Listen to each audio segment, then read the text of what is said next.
got a new toy to play with. We got new Hawk and Oslo coming on JP tomorrow. It's a part 2 for the anniversary. Of course, part 1 being Bond, and part 2 is the Hawk and Oslo.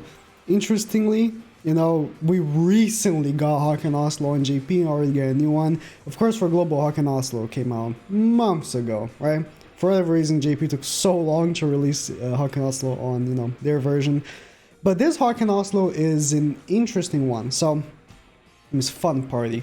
So I would say right off the bat, for a majority of people, I would say skip this for Ragnarok. But you might want to look into somebody for him if you're a King fan, because his support for King. Yes, these are the costumes. It's just a party hat and that. Ah! That was very loud. I hope it wasn't so loud for you. It was very loud in my ears. We've already seen Hawk and Oslo's ultimate before, so it's nothing special, nothing new. And his ultimate is the same one as the other one. But the thing is, I translated with this like website. It's not very good translation, but it's workable. So his passive is all enemies receive increased damage from poison, bleed, and electricity. Oh, I forgot. What's this? It's Hendrickson. I forgot exactly the name. Shock, just shock. They take 35% extra damage from those effects. So that's their passive.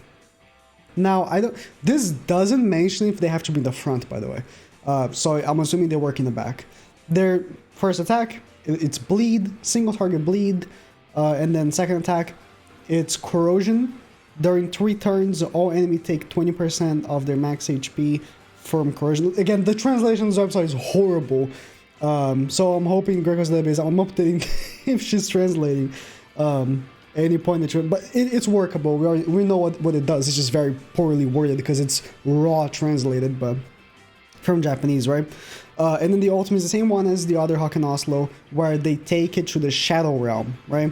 660 bends them to the Shadow Realm for 1 turn. If it's 6/6, 990 bends to the Shadow Realm for 2 turns.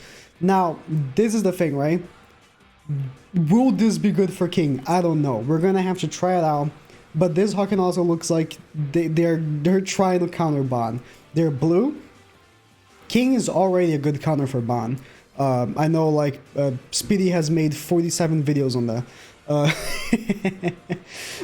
King is already a decent counter for Bond, because if you ult with, if you have like King 6/6, right? But if you ult with King, you're most likely gonna kill Bond because their ultimate's so strong. Again, if you have 6/6, and you know, with like corrosion, with bleed and stuff like that, those effects are much more efficient on Bond because he has such a larger pool of HP that taking away 20% of his HP is so big, right? If you get the corrosion card, but you know, so there's King, right? Of course, his passive, if enemies have 2 or more poison, bleed, or shock, and corrosion, becomes unable to remove debuff, and if they have 3, they lose an orb, which is kind of big for Bond, because Bond wants to ult, but he doesn't need to ult at the same time. So that's very good. But I'm thinking is, right? So what if you have also Elaine? They are buffing Elaine as well by a little bit. Talk about it in a second. Elaine decreases pierce rate, crit chance, and crit damage by 8% for each poison, bleed, shock, and corrosion.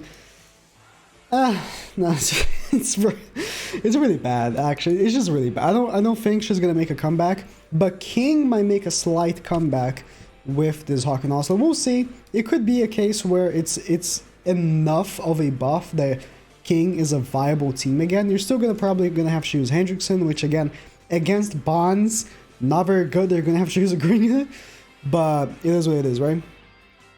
So we'll see. Might be a comeback for King, might not. My expectations are that probably not. But we'll see. Any buff, 35% is a decent chunk of a buff, right? So we'll see. And I mean, maybe you're gonna want to use, you know, corrosion with Lilia in the front, plus King and Hendrickson. That could be a nice combo. And then you use Hawk and Oslo in the back. to increase the damage for 35%. It doesn't increase damage from corrosion, because, I mean, they could increase damage from corrosion, right? They could have done that, but they didn't. Just an added bonus, you know? They could have done that, but they didn't. We'll see. I mean, we'll see if it's good.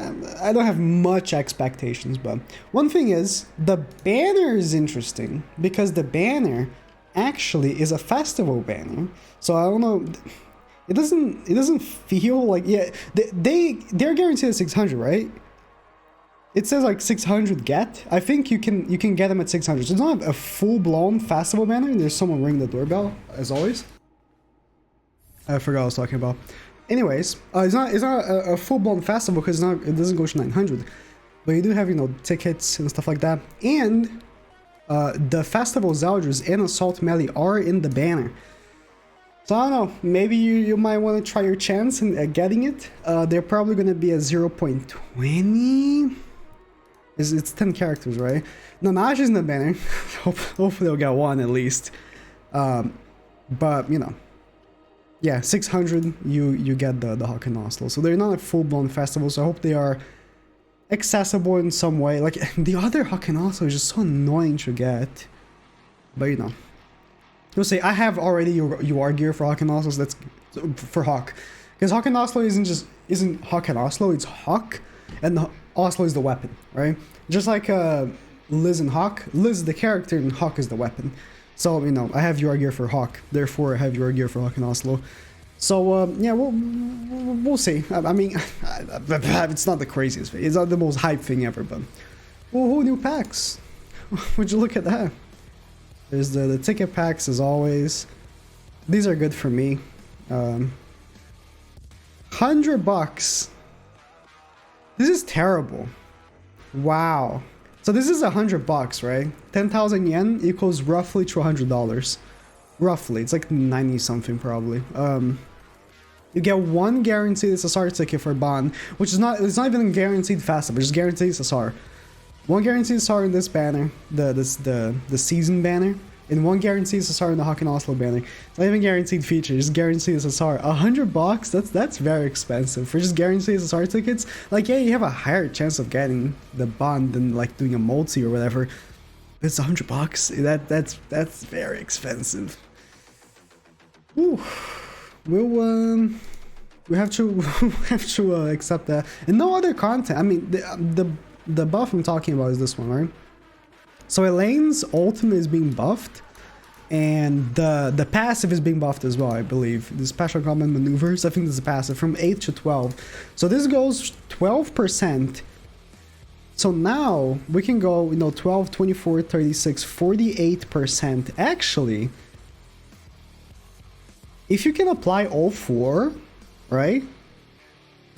You'd have to run it in the front. Or no, you can run Hawk and Oslo, actually. You can run her in the back, and you run Hawk and Oslo in the front, right? And you use their corrosion card. If you can apply all four of the effects, you're lowering their effects, like their pierce, crit chance, crit damage by quite a good amount.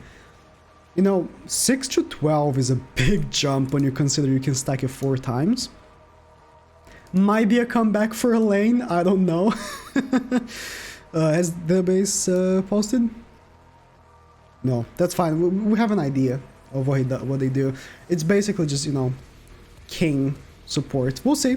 But again, I think that for the most part, everyone should be skipping this for Ragnarok anyways. I know majority of y'all play global, so you guys probably don't even have to worry about this. You guys are gonna see Ragnarok, you know, release on JP way before you get this, you know, for this not Bond, this Hawk and Oslo banner on your game. But, you know, just saying. That's about it. We'll see tomorrow. Is King coming back? Who knows?